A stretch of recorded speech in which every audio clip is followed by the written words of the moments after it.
ولا تستوي الحسنة ولا السيئة ادفع بالتي هي أحسن فإذا الذي بينك وبينه عداوة كأنه ولي حميم وما يلقاها إلا الذين صبروا وما يلقاها إلا ذو حظ عظيم صدق اللہ العظیم۔ یہ سورہ حامیم السجدہ کی آیتیں ہیں۔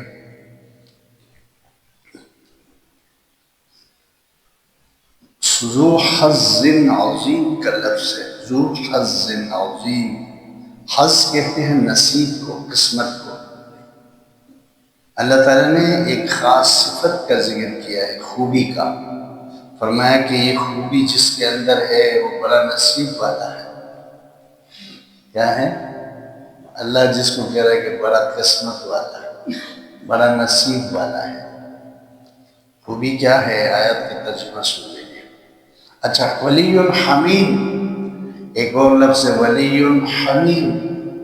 ولی کہتے ہیں دوست کو، حمیم کہتے ہیں گہرے دوست کو، گرم گرم گرم دوستی جس کے ساتھ ہو، بہت انتہائی گہرائی کے ساتھ دوستی ہو، دلی دوستی جس کو کہتے ہیں، دل کی گہرائی سے کسی کی چاہت، کسی کے ساتھ محبت، اس کو دوستی کہتے ہیں۔ اللہ تعالیٰ نے ان آیات میں کیا فرمایا سن لیجیے۔ وَلَا تَسْتَوِي الْحَسَنَةُ وَلَا السَّيِّئَةُ، اور کبھی بھی نیکی اور برائی برابر نہیں ہو سکتی، کبھی بھی نیکی اور برائی برابر نہیں ہو سکتی۔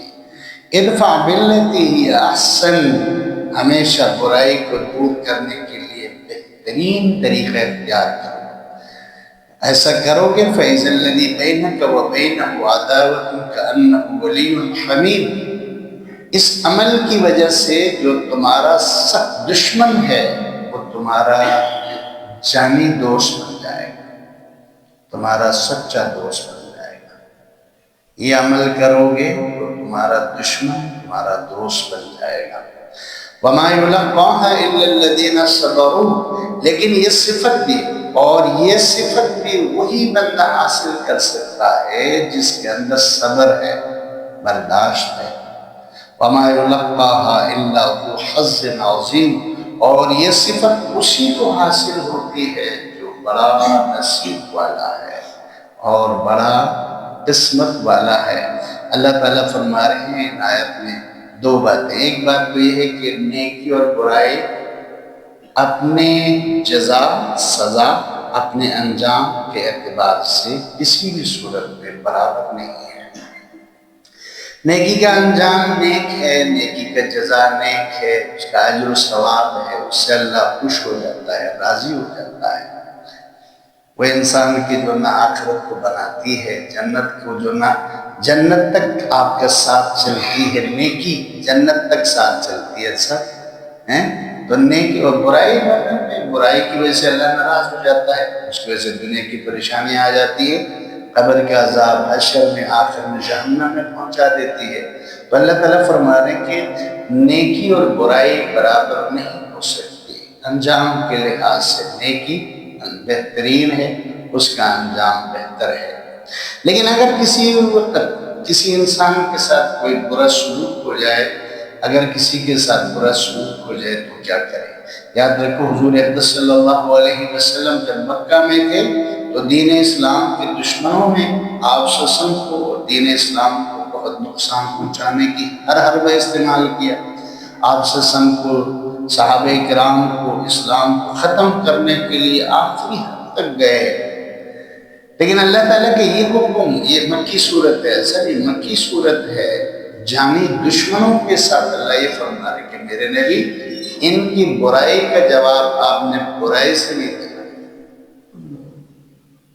یہ لوگ برے لوگ ہیں، یہ لوگ جو نہ زیادتی اور ظلم کرنے والے لوگ ہیں، یہ آپ کو تنگ کرتے ہیں، مسلمانوں کو تنگ کرتے ہیں، اسلام کو مٹانے کی کوشش کرتے ہیں۔ میرے نبی ان کی برائیوں کا جواب آپ نے اچھائی سے دینا ہے۔ اچھائی بھی کون سی اچھائی ہے؟ یہ احسن، جو سب سے بہترین اچھائی ہے اس کے ذریعے۔ ایک اچھائی تو یہ ہے کہ آپ نے کسی نے تھپڑ مارا، آپ نے اس کو معاف کر دیا، یہ نیکی ہے، اچھائی ہے، چلو بھائی کوئی بات نہیں، چلے گا۔ ایک یہ کہ اس کی برائی کے بدلے میں آپ نے اس کے اوپر احسان کر کے دعا دی، اللہ تجھے ہدایت دے، تو نے اچھا نہیں کیا۔ احسن ترین نیکی اللہ فرما رہے ہیں کہ اپنے دشمنوں کے ساتھ کریں، اپنے ساتھ برائی کرنے والوں کے ساتھ اچھا سلوک اور بہت اچھا سلوک کرنا ہے،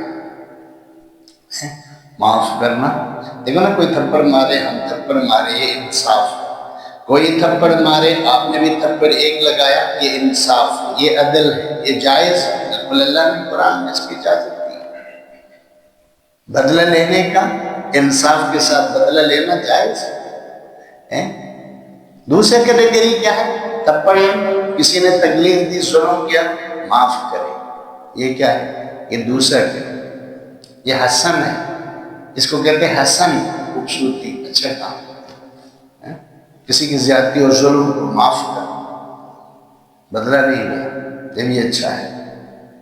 لیکن جب کسی کی زیادتی اور ظلم کو معاف کر کے انتقام نہ لا کر اس کے اوپر احسان کرنا، یہ احسن ہے۔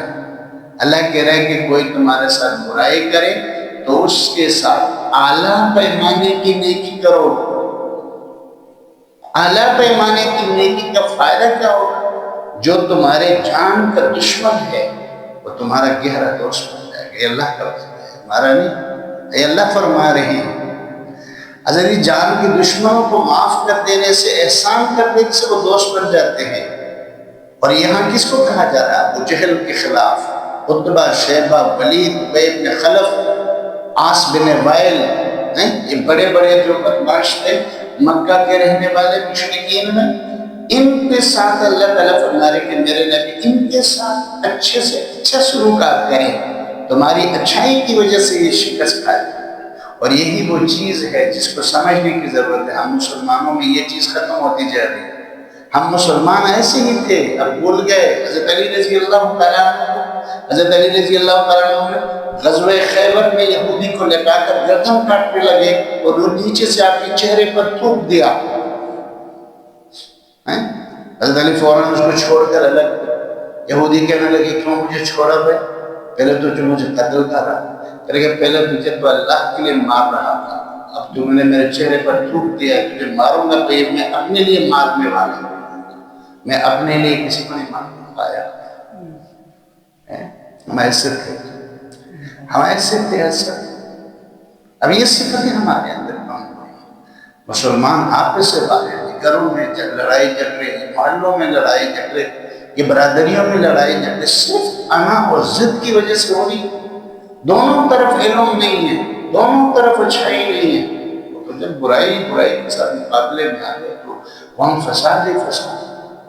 اللہ تعالیٰ نے فرمایا کہ ہمیشہ علم کا ساتھ دو، جہالت سے دور رہو، ہمیشہ سخاوت کا ساتھ دو، بخل سے دور رہو، ہمیشہ معافی کی صفت کو اپناؤ، ظلم سے اپنے آپ کو دور رکھو۔ تو اچھائیوں کو جب ہم لے کر دشمن کے ساتھ اچھا سلوک کریں تو اللہ کا یہ سچا وعدہ ہے کہ دشمن بھی پھر دوست بن جاتا ہے۔ دوست بھی کیسا؟ ولی و محمی، انتہائی محبت کرنے والے دوستی پیدا ہو جاتی ہے ان کے درمیان۔ اسی لیے مسلمانوں کے اندر اس چیز کو اٹھانے کی ضرورت ہے، ہم ساتھ اس کو اٹھائیں، ہم اس کو اپنائیں، اپنے عمل میں جگہ دیں کہ بھائی اگر کسی کو ہم کہتے ہیں بڑا آدمی ہے، بہت بڑا آدمی ہے، تو ہمارا معیار ہے اس کی قوت بڑی ہے اس وجہ سے بڑا ہے، اس کی طاقت بڑی ہے اس وجہ سے بڑا ہے، اس کی برادری بڑی ہے اس وجہ سے بڑا ہے، بڑا خوبصورت صحت مند ہے اس وجہ سے بڑا ہے، بڑی ڈگری ہولڈر ہے اس وجہ سے بڑا ہے، بڑا اسٹیٹس ہے معاشرے میں اس وجہ سے بڑا ہے۔ یہ ساری بڑائیوں کے معیار انتہائی خطرناک ہے۔ اللہ کے ہاں بڑا وہ جس کا کردار بڑا ہے، جس کا عمل بڑا ہے، جس کا اخلاص بڑا ہے، جس کے اخلاق بڑے ہیں۔ تو ہم نے ان معیارات کو نکال دیا۔ ان معیارات کو نکالنے کا نقصان یہ ہوا کہ مسلمان عدم برداشت کے شکار ہے، چھوٹی چھوٹی باتوں پر مسلمانوں میں لڑائی ہے، میاں بیوی میں لڑائی، والدین اولاد میں لڑائی، عجیب و غریب کشمکش کے شکار ہے۔ تو اللہ تعالیٰ ہمیں یہ سمجھ دے دے، جو قرآن ہمیں رہنمائی دیتا ہے، ان رہنمائی سے رہنمائی لینے کی ضرورت ہے۔ حضور نے فرمایا سل من قطعک، جو تجھ سے تعلق کو توڑے تو میرا ماننے والا ہے، اس کے ساتھ تعلق کو آگے بڑھ کر جوڑنے کی کوشش کرو۔ واعف من ظلمک، جو تمہارے اوپر ظلم کرے آگے بڑھ کر اس کے ظلم کو معاف کر دو۔ واعط من حرمک، جو تجھے محروم رکھتا ہے آگے بڑھ کر اس کو دیا کر، اس کے ساتھ تعاون کیا کر تاکہ اس کا محبت ہو جائے۔ تو یہ بڑا خوبصورت ایک اللہ تعالیٰ نے آج کے سبق میں ہمیں ایک ہدایت دی ہے کہ بھئی ہمیشہ برائی کے بدلے میں بہترین اچھائی کرو تو وہ تمہارا دشمن ہمیشہ ہمیشہ کے لیے دوست بنے گا۔ اور پھر اللہ نے خود بتایا کہ میری یہ والی جو ہدایت ہے یہ ان لوگوں کو مل سکتی ہے جو برداشت والے ہیں، یہ میری جو ہدایت ہے، یہ نصیحت ان لوگوں کو مل سکتی ہے جو بڑے نصیب والے ہیں، بڑے قسمت والے ہیں۔ اللہ تعالیٰ جو نہ ہمیں یہ خوبصورت اخلاق اپنانے کی توفیق اور ہمت عطا فرمائے۔ معاف کرنا ہی اس زمانے میں جو نہ آپ کی میرے برائی کا ایک بہت اونچا معیار ہے، جس کی وجہ سے دوستی بڑھتی ہے، دشمنی ختم ہو جاتی ہے، بلکہ دشمنیاں دوستیوں میں گڑبڑ ہو جاتی ہیں۔ اللہ تعالیٰ ہمیں سمجھ عطا فرمائے اور عمل کی توفیق عطا فرمائے، آمین یا رب العالمین۔ سبحانک اللہم و بحمدک، نشہد ان لا الہ الا انت، نستغفرک و نتوب الیک۔ اللہم انا نسألک ایمانا کاملا و یقینا صادقا و عملا متقبلا، وصلی اللہ تعالی علی نبینا محمد وعلی آلہ وصحبہ اجمعین، وبرحمتک